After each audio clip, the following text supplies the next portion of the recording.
Habari za muda huu popote ulipo mpendwa msikilizaji na mtazamaji wetu.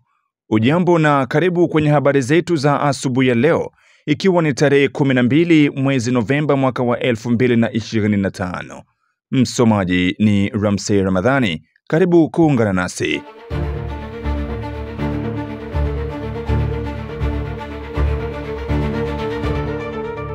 Kama kawaida, tuko hapa kukuletea habari za ukweli na za uhakika kutoka mashariki mwa DRC, jimboni Kivu Kusini pamoja na Kivu Kaskazini, uko kwenye uwanja wa vita. Hivyo ili uendelee kupata habari zetu za kila saa na kila sekunde, na kuomba kusubscribe, kucomment, lakini pia kusambaza habari zetu kwa walio wengi zaidi. Asubuhi ya leo mpendwa msikilizaji, tunayo mengi ya kuweza kukujuza ili upate kufahamu hali ya nchi iko namna gani uko jimboni Kivu Kaskazini, lakini pia jimboni Kivu Kusini ambako wahasi wa M23 waendelea kukwaruzana na vikosi vya wazalendo wakiunga mkono jeshi la taifa FARDC. Na katika habari zetu za asubuhi ya leo moja kwa moja, tutaanza na habari kutoka huko kwenye uwanja wa mapambano ambako hali si shwari uko Masisi, ambako mapigano makali yamezuka hiyo jana tarehe 11 Novemba kati ya wahasi wa AFC M23 dhidi ya makundi ya wazalendo wanaunga jeshi la taifa mkono katika kijiji cha Ndete. Kijiji cha Ndete kinapatikana wilayani Masisi uko jimboni Kivu Kaskazini.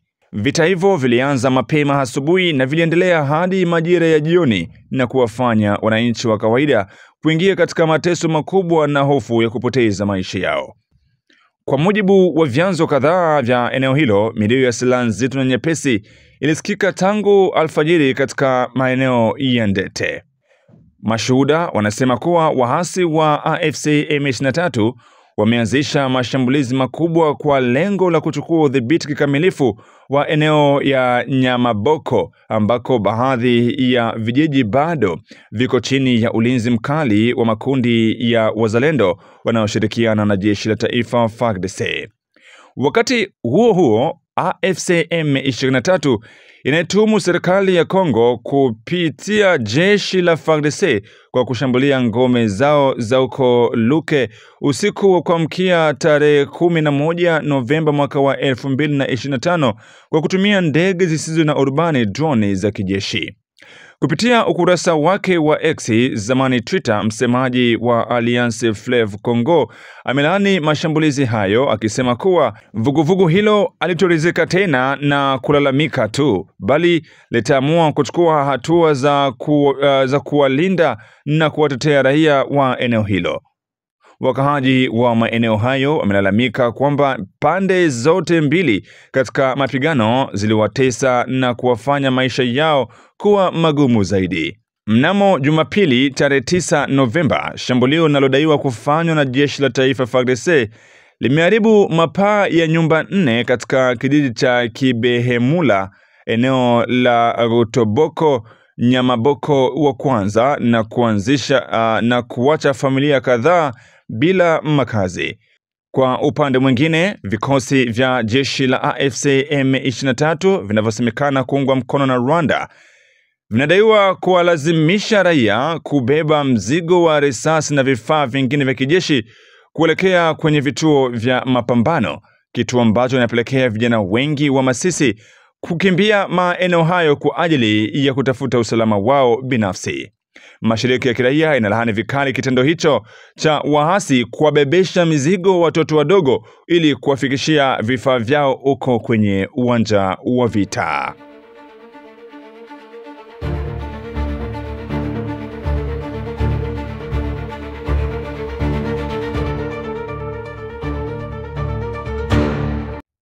Na tukitoka moja kwa moja uko Masisi, tujielekeze uko tarafani Fizi, jimboni Kivu Kusini, ambako mapigano mapya ambayo yanaendelea uko kwenye milima mirefu na mifupi ya tarafa la Fizi, Itombwe na Mwenga yamepelekea maisha ya wakahaji kuwa magumu zaidi, hususan maeneo ya milima ya Fizi, Itombwe na Mwenga. Mapigano mapya kati ya wazalendo na vikosi vya Ngomino Twirwaneho katika vijiji vya maeneo ya Fizi, Itombwe na Mwenga mkoani Kivu Kusini, mashariki mwa nchi ya Jamhuri ya Demokrasia ya Kongo yamesababisha familia zipatazo 552, yani takribani watu 3452 kuyahama makazi yao, kwa mujibu wa taarifa iliyotolewa Jumanne na uongozi wa jamii za kiraia katika eneo hilo. Vijiji vilivyoathirika zaidi ni Tuetue, Kitasha, Ngezi, Bilalo Mbili pamoja na Pwenzero, ambayo vimekumbwa na mapigano makali na hivyo kuzidisha hali ya kibinadamu kuwa mbaya zaidi. Kwa mujibu wa Bwana Almasi Jacques, mwenyekiti wa jamii ya kiraia wilayani Fizi, wakaaji wengi walazimika kuyakimbia makazi yao mnamo tarehe 4 hadi tarehe 7 Novemba kufuatia mapigano hayo. Huyo ameeleza kuwa mapigano hayo yameleta hatari kubwa kwa wananchi, ikiwemo uharibifu wa mali, uporaji wa mifugo, uchomaji moto na uharibifu wa nyumba. Takribani familia 552 sawa na watu takribani 3452 wamelazimika kuyakimbia makazi yao na kutafuta hifadhi katika vijiji vingine jirani. Aliongeza kuwa miundombinu mingi ya kijamii imeharibiwa, ikiwemo kituo cha afya cha Tuetue ambacho kimeporwa vifaa muhimu kama vile dawa pamoja na vitanda. Vilevile kijiji cha Ngezi kimeripotiwa kuharibiwa kabisa na wapiganaji. Kwa sasa wakimbizi wote hao ndani wamehifadhiwa katika maeneo mbalimbali kama vile msitu wa Bikiaka, msitu wa Mto Anunga, Kanguli, Bilende, Mlima, Abala pamoja na baadhi ya walio katika kijiji cha Pwenzero wakiangalia namna ambavyo wataokoa maisha yao. Tangu tarehe 4 Novemba, mapigano yalizidi kushika kasi kubwa kati ya kundi la wahasi wa Ngomino Twirwaneho wakiwa ni washirika wa AFC M23 pamoja na Red Tabara dhidi ya vikosi vya wazalendo vya FARDC pamoja na FDCC inayoongozwa naye Kamanda Kakobanya akisaidiana na mwenzie Ngoma Mzito, wakiwa nyuma ya jeshi la taifa FARDC. Jamii ya kiraia inatoa wito wa kusitishwa kwa mapigano na kufunguliwa kwa njia ya kibinadamu ili kuruhusu mashirika ya misaada kuwafikia wahusika kwa msaada zaidi. Bwana Almasi alisisitiza, tunaomba kuwa na njia ya kibinadamu haraka iwezekanavyo ili kuokoa maisha ya watu na kuhakikisha kazi za kibinadamu na sheria za kimataifa za kibinadamu zinaheshimiwa. Pande zote mbili katika vita hivi zinapaswa kushirikiana kuruhusu mashirika ya misaada kufika kwa usalama katika maeneo ambayo yanahasirika zaidi. Jamii ya kiraia pia inaonya kuhusu ongezeko la utapiamlo kwa wanawake wajawazito na watoto pamoja na ukiukwaji mkubwa wa haki za kibinadamu ambao wahasirika zaidi ni raia wasiokuwa na hatia.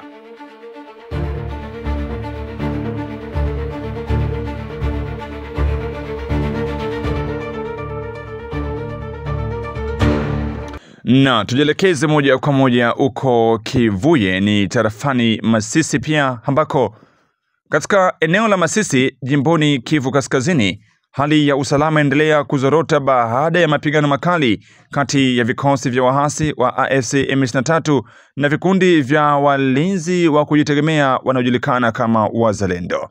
Kwa mujibu wa vyanzo vya habari kutoka eneo hilo, kijiji cha Kivuye kilichopo katika uchifu wa Bashili kimebaki utupu kabisa tangu mwishoni mwa wiki iliyopita. Wakazi wote wa kijiji hicho wamelazimika kukimbia makazi yao kutokana na mapigano makali yanayojirudia kati ya pande hizo mbili za kivita. Kwa sasa wakazi wote wa kijiji cha Kivuye ambacho kilikombolewa na wazalendo siku chache zilizopita wameamua kukimbilia katika vijiji jirani ambako kuna ripotiwa na usalama wa kiasi. Vijiji ambavyo vinapokea wakazi hao ni pamoja na Busumba, Mpati, Rugongwe, Karengera na Kibarizo. Hata hivyo, taarifa zinasema kwamba hali za kibinadamu kwa wakimbizi hao wa ndani ni mbaya zaidi.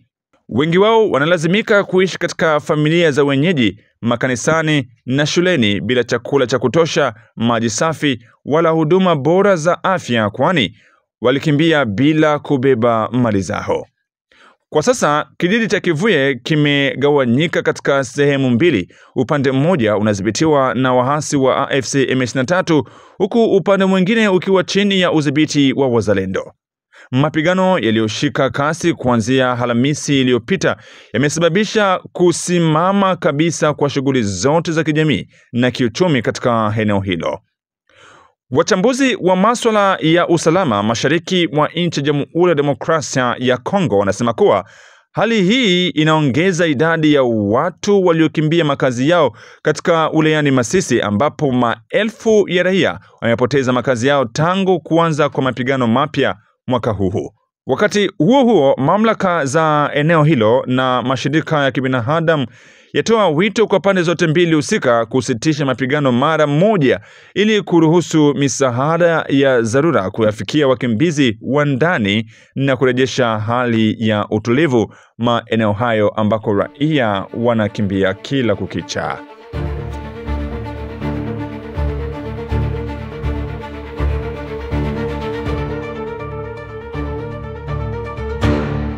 Mpendwa msikilizaji na mtazamaji wetu, yawezekana kwamba ni mara yako ya kwanza kuweza kujiunga nasi. Fahamu ya kwamba endelea kusikiliza taarifa ya habari katika lugha tukufu ya Kiswahili kutoka ndani ya mjengo mzima wa Amani TV Media, na kutangazia moja kwa moja kutokea mashariki mwa nchi ya Jamhuri ya Demokrasia ya Kongo. Matangazo yetu tunapata mbashara kupitia mtandao wa YouTube ukiandika Amani TV Media. Hapo utakuwa unajiunga nasi, lakini pia uko Shabunda unatupata vema kupitia Radio Mutula FM. Asubuhi ya leo uko nami Ramsehi Ramadhan, na moja kwa moja jelekeze uko Bunia ambako jeshi la Jamhuri ya Demokrasia ya Kongo FARDC limeimarisha uwepo wake katika barabara kuu ya taifa nambari 27, hasa katika njia muhimu ya Bunia na Mahagi mkoani Ituri kwa lengo la kulinda wasafiri dhidi ya mashambulizi ya makundi yenye silaha. Kwa mujibu wa mashuhuda kadhaa, matukio ya uvamizi na mashambulizi ya ghafla barabarani kutokana na uongezaji wa askari wa FARDC katika maeneo hayo hatarishi. Vituo vya kijeshi vimewekwa kwa umbali mfupi kufuatia barabara hiyo yenye urefu wa kilomita 185. Askari hao wanasaidiwa na vikosi maalum vya doria vinavyofanya kazi usiku na mchana wakitumia pikipiki na magari ya kijeshi katika maeneo ambayo hapo awali yalijulikana kwa mashambulizi ya mara kwa mara, hasa katika wilayani Njugu. Licha ya kuboreshwa kwa hali ya usalama, hali mbaya ya barabara nambari 27 inabaki kuwa changamoto kubwa uko Ituri. Mvua kubwa zinazoendelea kunyesha kila kukicha zinasababisha sehemu nyingi za barabara hiyo kuwa hazipitiki, jambo linalosababisha mamia ya magari na mizigo na abiria kubaki yamekwama kwa siku kadhaa. Hata hivyo, wasafiri wamepongeza hatua ya kurejesha kwa utulivu, hata kama wanalazimika kukaa siku 3 hadi wiki nzima wakiwa wamekwama kwenye matope. Mmoja wa madereva wa malori alisema, "Tunaweza kubaki tumekwama kwa siku kadhaa kutokana na matope, lakini angalau sasa hatuogopi tena watu wenye silaha." Ingawa hali ya usalama imeimarika kwa kiasi kikubwa, baadhi ya wanamgambo bado wanaendelea kujificha katika maeneo fulani ya mkoa huo. Wanamgambo hawa bado wanamiliki silaha ambazo mara nyingi huzitumia kwa ajili ya kujikimu katika mazingira magumu ya maisha. Wasafiri wa barabara ya nambari 27 wametoa wito kwa serikali kuongeza juhudi katika kurejesha amani ya kudumu katika mkoa wa Ituri. Hatua hii ya jeshi la FARDC ni sehemu ya juhudi za kurejesha mamlaka ya serikali na kuhakikisha usalama katika njia kuu ya usafiri ambazo ni muhimu kwa maendeleo ya uchumi na uhuru wa wasafiri kwa watu wa bidhaa vyote nchini.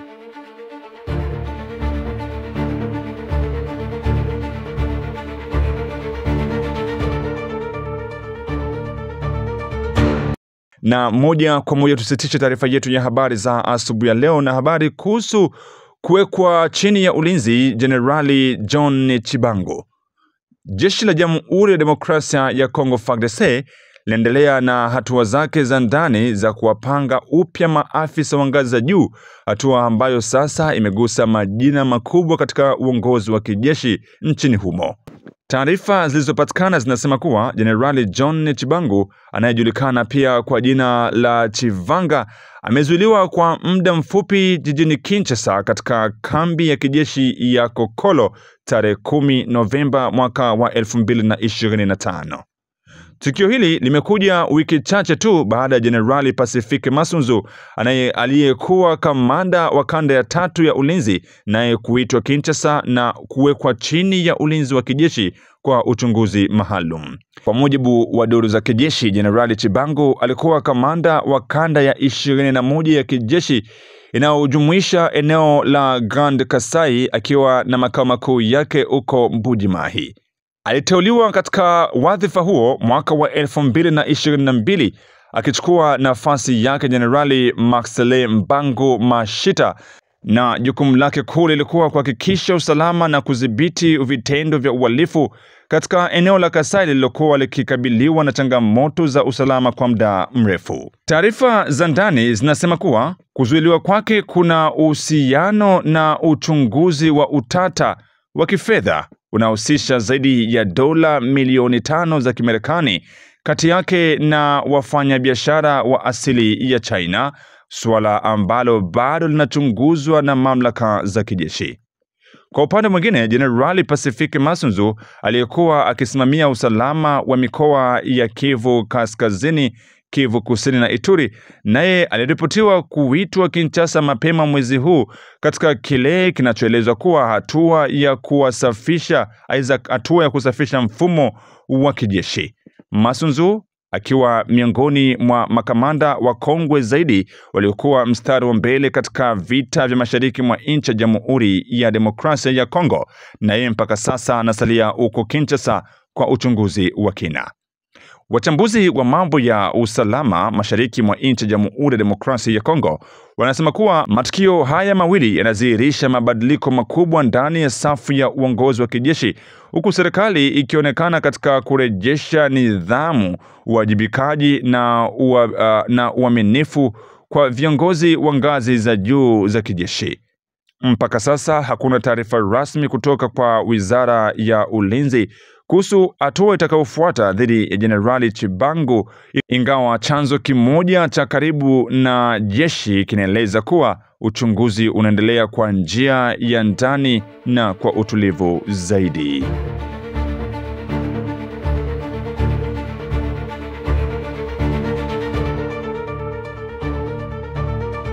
Mpendwa msikilizaji na mtazamaji wetu, niseme shukrani za dhati zije kwako kwa kuwa nasi katika habari zetu za asubuhi ya leo.